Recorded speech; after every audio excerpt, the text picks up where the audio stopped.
Greetings, boarding school nurses. Art again, and I'm here on crystal clear Lake St. George in Liberty, Maine for our last mindfulness practice.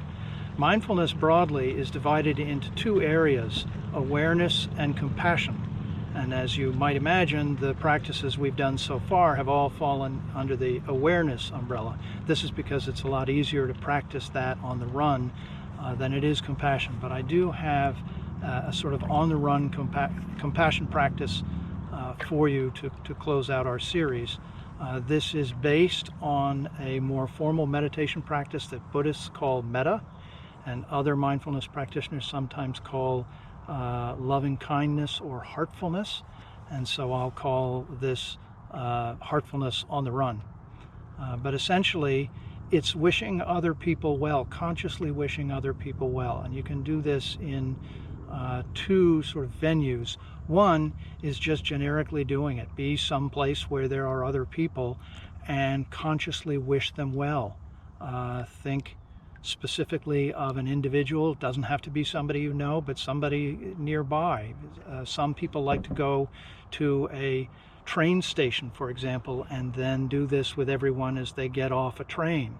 And so you would look at the person and say to yourself, may you be happy, or may you be well, or some other expression of goodwill toward that person, regardless of whether or not you've ever seen that person before in your life or ever will again in your life. One of my teachers says that he likes to do this in the grocery store, and as he pushes his cart around the grocery store, whenever he encounters another person, he'll just quietly say or think, may you be happy, to himself. And it's not argued that in so doing you can make those people happy. What I would argue is that in so doing you can make yourself happy. That focusing on the fact that you wish others well will be good for your equilibrium and your peace of mind. Particularly in the second venue, which is when somebody has done something to you, interfered with what you were doing, or crossed you in some way. The classic example would be the guy who cuts you off in traffic, which is actually a negative thing to do. Another example might be the speedboat that's going by now while I'm trying to record a mindfulness lesson. There's nothing wrong with doing that, but it's disturbing my peace. In either case, what you do is you simply think about that person, or even look at that person. I'll look at the speedboat and think to myself, may you be truly happy. And I mean it. I have no reason not to want complete and utter happiness for the folks on that boat, even though I have no idea who they are and assume I will never see them again. Happiness is not a zero-sum game. Their happiness does not preclude mine, so I have no reason not to wish them well.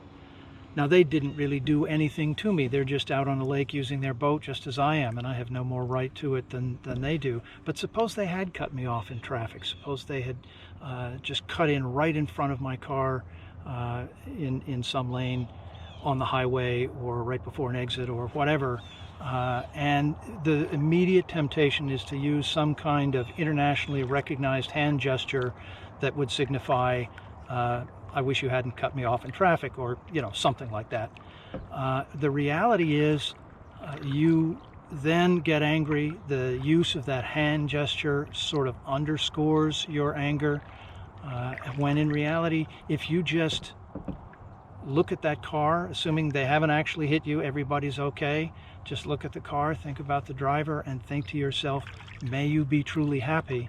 You'll find that your anger is diffused, that your heart rate goes down, you feel less tense, and so it is good for your equilibrium to wish others well, even when they've crossed you. This doesn't mean you have to be a doormat and let anybody do anything to you that they want, but it does mean that the fastest route to your own equilibrium frequently goes through forgiveness.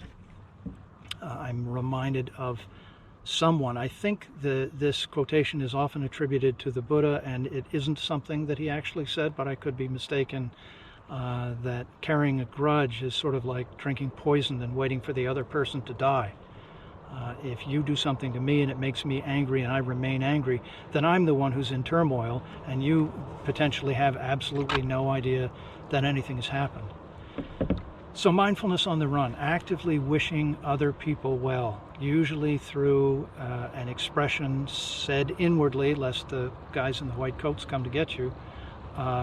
May you be truly happy, may you be well, something along those lines, about total strangers who either simply exist in the same place where you are, or who have actually crossed you in some way, and that will serve you well. You can do it anytime and anywhere, and it will contribute richly to your equilibrium. So that's the fifth and last of our practices. I want to thank you for playing along as we did this, and wish Kim all the best with her study.